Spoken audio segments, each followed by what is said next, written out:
Okay, this is what's gonna happen.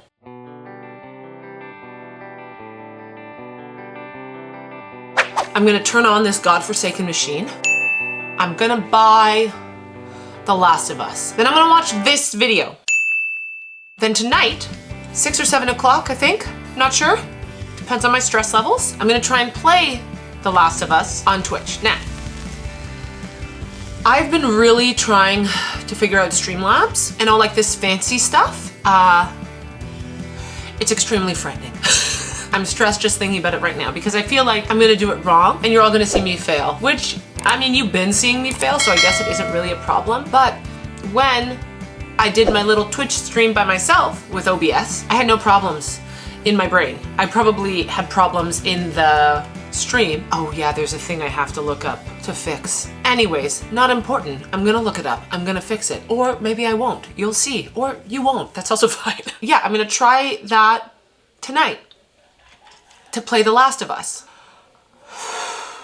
Thank you so much to my channel members. If you want to make sure that I see one of your comments, please become a channel member. I try to answer as many comments as possible, but I always answer my channel member comments. What else? These are my books. Magic Required and Dominion Required follow a Celtic demigod trying to seek a redemption he is not sure he deserves. Blood, Kin, and Curses follows a newly turned vampire discovering a world she never knew existed while trying to avoid an ancient curse. They are all available as audiobooks, ebooks, and paperback. And yeah, also, if I look like a drowned rat, I'm not wearing makeup. That is why. I have a little blistex. But I got laser eye surgery, so I don't even know how much looking at screens. I've been told I'm cleared for everything, but look at this. I'm a monster. Okay, not important, Hannah. Turn on PlayStation. Okay, Lord, here we go. Okay. Do I even need this? No, it's not gonna give me Jesus. Just drop the controller. Okay, that's me. So I need to buy something. View product? No. Remote play? No. How do I add to my library? I don't have a collection. I don't know what that is. How do I buy things? Oops. What's hot? Can I search? Is it just gonna, part 2, no. Oh, it's very affordable though. The Last of Us Part $89? Is that the one I'm supposed to get? This, wait a minute. Which one? The answer is the more expensive one, of course. Which one? 2 skills upgrades. Pistol rifle upgrade, explosive arrows. I don't know. Speed run mode. I don't know what these words mean. I mean, in for a penny, in for a pound, I guess. Why do I want to pay more for something I don't know how to use? So I am gonna make the bad decision of paying $10 more for something I don't understand how to use. Yeah. Okay, you guys don't get to watch this part. 5 minutes later. Please be the right password. Emailed receipt. Okay, downloading. Okay, great. Now while that's doing that, we're gonna do something else. Kind, gentle stranger, tell me what I'm getting myself in for. Videos about stuff. Last year, the lady I live with, also known as my wife, asked if she could try out one of the games I've been playing. She described it as the one with the cute little ghost guy, and after scrolling through my entire library, I realized she was talking about Hollow Knight. Given the fact that her experience with video games at that point consisted of the occasional race in Mario Kart and a smattering of Crash Bandicoot levels from when she was a kid, I knew with fair confidence that her playing Hollow Knight would go terribly. So obviously, Similar I to booted me it in up The and Last set of her Us, I'm into sure. the world. Hell nest. As she played, every moment, regardless of how seemingly insignificant, had a strange sort of intensity to it. For example, in the tutorial there are a set of platforms that the player needs to jump across. The only penalty for falling is a little bit of time, and on my first playthrough I breezed past it and immediately forgot about it. For her, it was intense beyond belief. She wasn't sure what the penalty for falling would be, and she didn't have a full grasp on how to adjust her jump height and distance. This is so fucking relatable. Jump felt like a triumph, and after landing, she she'd look out at the next platform, searching for the nerve to jump again. Watching her work through this early section and seeing the different ways that she viewed the game got me thinking a lot about the language of video games, and just how much a person's level of video game literacy affects their experience with any given title. I can't really think of a time in my life where I wasn't interested in games, and because of that, there are certain aspects about them that are almost instinctual to me now. And that's because a lot of games use the same ideas and vocabulary in order to get information across to players as quickly as possible. It's why the color red is almost always associated with health, why the A button or its equivalent is typically the command to jump, and why platformers more often than not have players moving from left to right. At this point, I've played enough games where after 5 minutes of trying a new one, I almost always know what to expect, no matter the kind of game. But that inherent understanding of how games work and what to expect from them doesn't exist for the lady I live with because she hasn't spent the time learning those things. It does not exist for me. And this made me wonder, how do people learn the basics of video games? Tell me.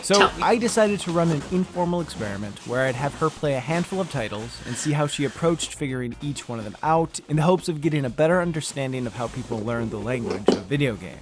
In an effort to not influence how she approached any given title, I didn't give her any advice or instruction. Oh, wow. I just watched, silently judging.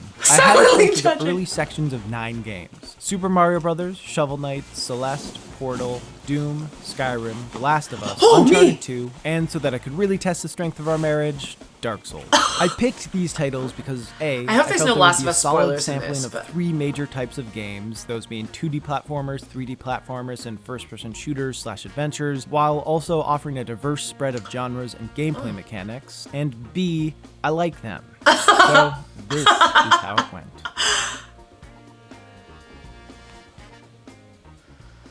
Just kidding, we're so good. He's so funny, I love it. With each game, I noticed that there were a vast amount of seemingly basic functions and mechanics that she either didn't fully grasp or know existed. This first came up with Mario 1-1. She figured out the jump easily enough, but never realized she had the ability to dash, making her time with the level painfully hard to watch. There are no in-game instructions on how to dash or do anything else really, so players will only learn about it if they read the instruction manual, figure it out through experimentation, or have another person tell them how it works. As she didn't even know it was something she could do, she never figured it out. For me, it has become second nature to try to sprint in games, whether or not I know it's an option. I just assume it will be and guess the command will probably be the B button or its equivalent. The B button. I only make that assumption because of years of being conditioned to make it. Figuring out the controls for all of the games, whether they were explicitly explained or implicitly taught through level design, was a challenge for her. Part of this stems from her not being all that comfortable with a controller. Anytime a game asked for her to press a certain button, she'd look down at the controller and search for it. One of the most memorable instances of this came up while playing The Last of Us. Early on, there's a prompt on the screen to press L3, which she couldn't find on the controller as there is no button labeled L3. She noticed it was shaped like a circle, so she guessed it might be one of the joysticks. However, she didn't know that it meant to press down on it, so she just sort of moved back and forth until eventually figuring it out. I've certainly played games that do a better job of illustrating how L3 and R3 work, but it is kind of weird that there's pretty much a hidden button on all controllers that new players will have no reason to know exists. Yes, that is Figuring weird. out a game's controls sounds easy, but she essentially not only had to memorize which buttons did what, but also which buttons were where, adding another layer of things to keep track of and making the process a little bit more overwhelming. She typically fared better with games that didn't give too much information to remember. With Dark Souls, after reading 15 or so messages explaining the controls, she said she felt like she was getting too much information too quickly. A lot of the things she learned, most notably the lock-on feature, she forgot about by the time they would actually be useful. On the other side of things, with Shovel Knight, she struggled to get through a few of the early sections because she didn't understand the full scope of her abilities or how to use them, but once she did start to figure things out through experimentation, she ended up remembering the core mechanics better because she witnessed firsthand how useful they could be. So for her at least, giving a memorable use of a mechanic made it stick in her mind a lot clearer. Most of the games I had her play were with a controller, but I did want her to have some experience with mouse and keyboard, so I had her try a few games with a first-person perspective. I thought Portal would be the best place to start as it doesn't call for quick reflexes and it gives players time to figure things out. Using the keyboard actually proved to be easier for her than the controller as she uses a keyboard every day and knows where everything is. However, if you've been paying attention to the footage, you've probably noticed that she isn't looking around at all. And that's because she didn't realize she was supposed to use the mouse. They must have had so much fun making this video.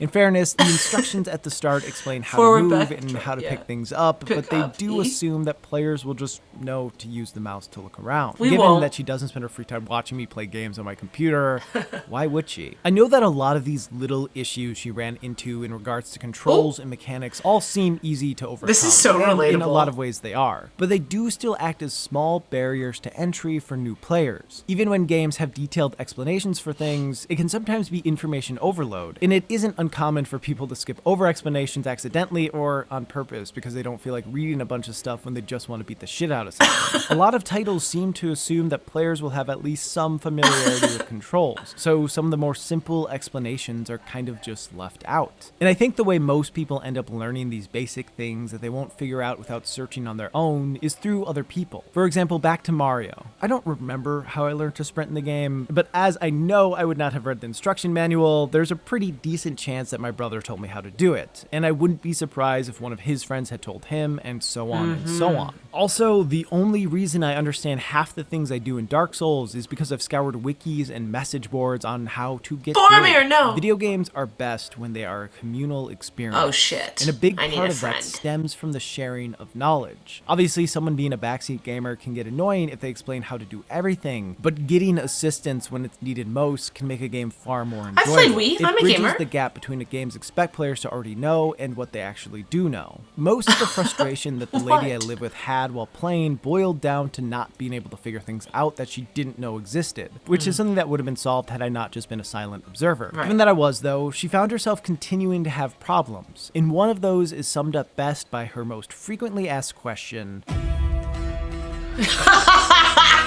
When it came to Where the the 2D fuck am I platformers, navigating wasn't especially difficult for her. Yeah? Because the options were limited, it was pretty easy for her to figure out that she needed to go right and sometimes up. Yeah. Celeste and Shovel Knight do have a few optional rooms players can go in, but for the most part, whenever she entered one, she could tell it wasn't the path she wanted to take. Although Shovel Knight does have a side room in the tutorial that heads to the right and seems like the main path despite not being it, and there was a fair amount of disappointment as she realized she did all that work for nothing. Are you fucking kidding me?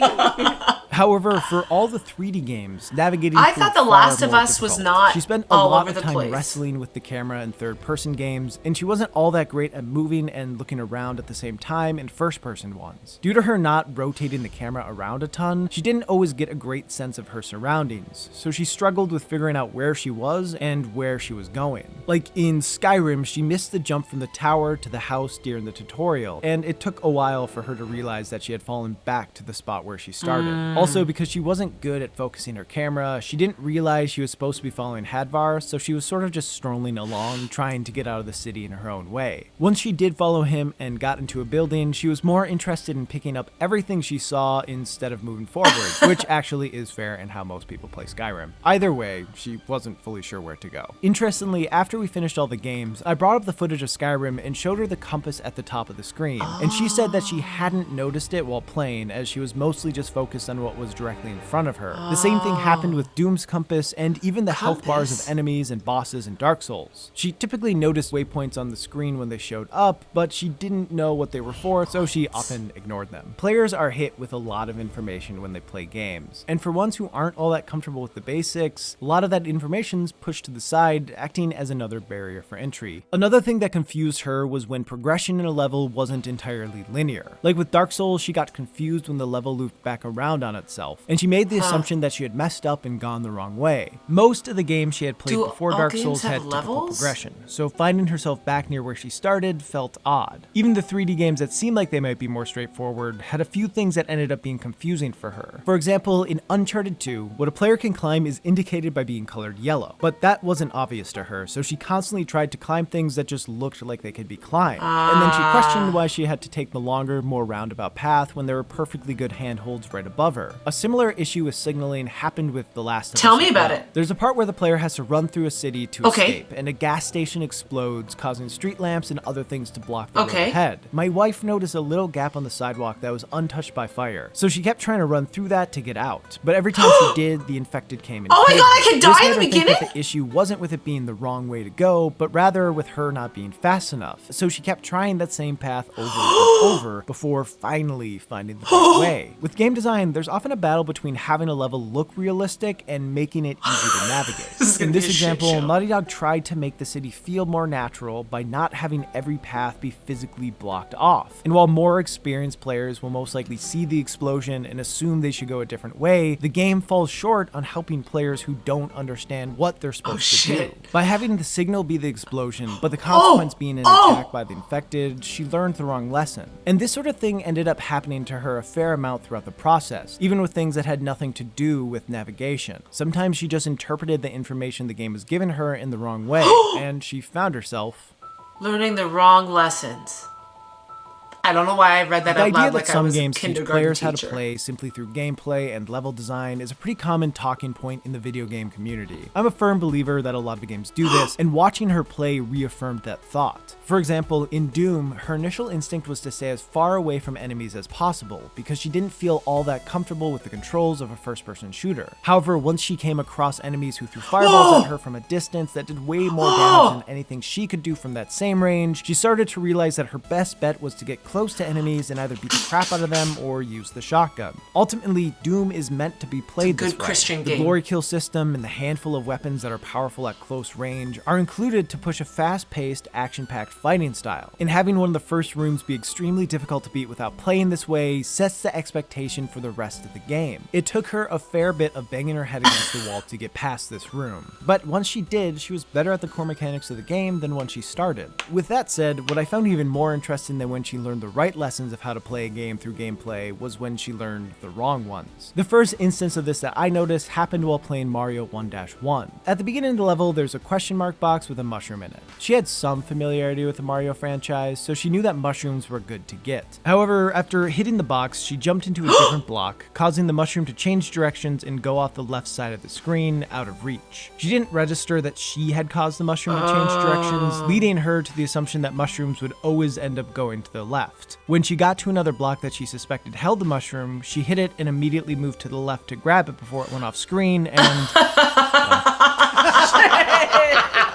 this was a far less intrusive lesson to get wrong than the ones that came up while she played Celeste and Shovel Knight. The tutorial of Celeste is a pretty simple stage that ends with the player learning how to dash, which is arguably the most important and useful mechanic in the game. The lady I live with interpreted the prompt to mean that the only way to dash was by doing it at an upward angle, pretty much crippling her ability to do screens effectively until after 15 minutes or so when she accidentally dashed horizontally and realized her moveset was wider than she thought. With Shovel Knight, early on, she died from hitting this bubble. A bag of gold popped out and hovered near it. On her next time through, she jumped on the bubble and the bag at the same time and assumed that both things had damaged her, causing her to think that the bags of gold were an enemy of some sort. So when she came across them after that, she would either try to attack them or actively avoid them. As she wasn't paying terribly close attention to the HUD, she never realized what they actually did. I'm not saying that these things are the faults of the game developers, but it is interesting how easily information on screen can be misunderstood. These sort of things can happen to players of all skill levels, but given her lack of experience, she didn't have much else to go on to challenge the lessons she thought she had learned. I found the disconnect between how she thought games worked and how they actually worked to be pretty intriguing. And as I focused more on those differences, I started to notice a sort of trend with every title she played. That being when most people talk about what any video game is like, there's often a greater focus on the general actions players can do rather than the limitations that make it possible for the game to function. For example, Mass Effect could be described as a role-playing game where, among other things, players get the opportunity to talk to and form relationships with various characters across the universe. People who play a lot of games will most likely go in understanding that this actually means players will be able to form relationships with a predetermined cast of characters by choosing responses from a set of limited dialogue options. As it turns out, this formula makes for a really great series, but there is a gap between what a game sounds like and what it actually looks like. And I think for people who don't end up playing a lot of games, but have to suffer through listening to their friends or partners talk about them, they get a warped perception about what players can do in a title because they don't understand or know the systems that games use in order to give these grand sounding experiences. Where I know to apply a sort of video game logic to any title I play, the lady I live with was always trying to apply real world logic. Like in the Doom tutorial, there's a gore nest that the player needs to destroy. A waypoint marker shows up on it, which when I first played, I knew meant I needed to go up to it and most likely hit a button prompt. When my wife played, she didn't know what the marker meant, so her initial instinct wasn't to walk right up to it. Instead, she noticed while messing around that the red barrels exploded, so she had the idea to try to push one of the barrels towards the nest to blow it up. And this is objectively more interesting than just pressing a button to destroy it. But of course, it didn't work. Throughout the various games, a pretty common question she asked was, why can't I do it this way? And my response was, because. Yeah. The deeper answer is that limitations exist in games because there are only so many potential inputs a title can have, meaning there are a finite number of ways a player can interact with things. If developers tried to program in every possible way a player might think about interacting with something, games would just never come out. I'm used to these limitations. I actually appreciate them in a lot of instances. However, for her, she got frustrated when the ideas she came up with didn't work. Like while scaling the train in Uncharted 2, she reached a point where she wanted to swing from a pipe and through a window. So when she realized she had to take the predetermined path that didn't take much more than pressing left, she felt disappointed because, yeah, her idea was cooler. In Skyrim, as Alduin began attacking the city, she found a spot in a house and figured she'd just wait it out until he left. But due to the scripted nature of this part of the game, that plan didn't work, forcing her to follow the path the game wanted her to follow. In turn, this took away all the tension of this section because she knew she could take as long as she wanted and nothing bad would happen. Hiding in a house isn't that fun of a way to play a game, but her not being able to made it feel like she lost some agency. Her expectations for what she thought she could do in each game were always different than the reality, and I think as she realized that games were more simple than she had first assumed, some of the intrigue about them faded. Okay. For the lady I live with, the thing she hated more than anything else about this experiment was having to replay sections of a level over and over again after dying. Yeah, Had I I'm not gonna told hate her that. to keep trying on a handful of the games, she would have stopped far sooner because it was understandably frustrating. Yeah. With that said, when she did stick with games that frustrated her and ended up beating the parts that she struggled with, she found it exhilarating. I think this like trade-off golf. of dealing with frustration so that the excitement of beating something is all that much sweeter is one that people who play a lot of games not only understand, but look for. However, trying to pitch that she should spend her free time doing something that actively frustrates her so that the few moments where she succeeds feel glorious is a bit of Literally golf. This little test has me questioning how I became interested in video games in the first place. I don't remember how they became such a big part of my life. Oh, then I don't know watch. how I got to the point where I could look at a compass at the top of a screen and know what to expect from every marker without looking them up. I don't know how I first learned about stamina bars and the various ways to make sure I don't run out of energy. I don't know how I became, I guess, fluent in the language of video games. I'm just glad that I learned the basics when I was young enough to not care about spending hours on one level. For a better understanding of how inexperienced players approach video games, I need to run a much wider and more complex study that tests in a more robust way than just sitting down to watch my wife play video games. Well, feel a few free to times. follow But my I did journey, find it sir. interesting to compare how wildly different my approach to games is to hers. And while I definitely don't have enough definitive information to make any sort of legitimate conclusion about how inexperienced players approach games, I do want to say this. In a similar way to how it is harder to learn a language as an adult, it's harder to get into video games after a lifetime of not playing Of course. them. And from what I've seen, that seems to have less to do with interest and more to do with struggling to get over the barriers that exist for new players. Yeah. Like, if you don't know how to read, why would you pick up a book? What I'm getting at is if someone you know who doesn't play games expresses interest in trying one, don't force them to be in an experiment where you give no guidance and mostly just watch them struggle with something that they never learned how to do. Teach them how to read it instead. So you want to pick that up, and now you have a very not annoying at all item. That if you hit, yep, that's it. Yep.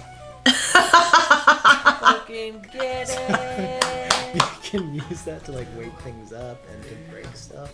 Ooh. Put that in the video. You should just take that snippet. Don't put that in the video.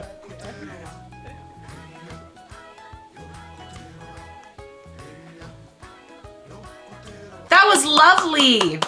Okay, great. I'm gonna edit this and put it up, and hopefully it'll be up in a couple hours. And yeah, maybe 7 o'clock tonight Eastern Standard Time. I'm in Toronto, so Yeah, 7 tonight. I'm gonna try. No idea how long I'll last though. I made a schedule that I'm gonna try and keep after Sunday because I probably won't keep it Sunday. I think I'm gonna go to a salsa intensive instead. And maybe I'll try in the evening on Sunday or Sunday morning. No idea. In the future, I would try and keep a schedule, assuming that I don't hate this. Thank you so much for making it to the end of this video. Thank you as well to all of my channel members. If you want to make sure your comment is seen by me, please become a channel member. I really try to answer as many comments as possible, but always my channel member comments. I hope you guys are all happy and healthy, taking care of yourselves and each other, being friends instead. And as always, until next time, may the force be with you. Live long and prosper, and I'll be back.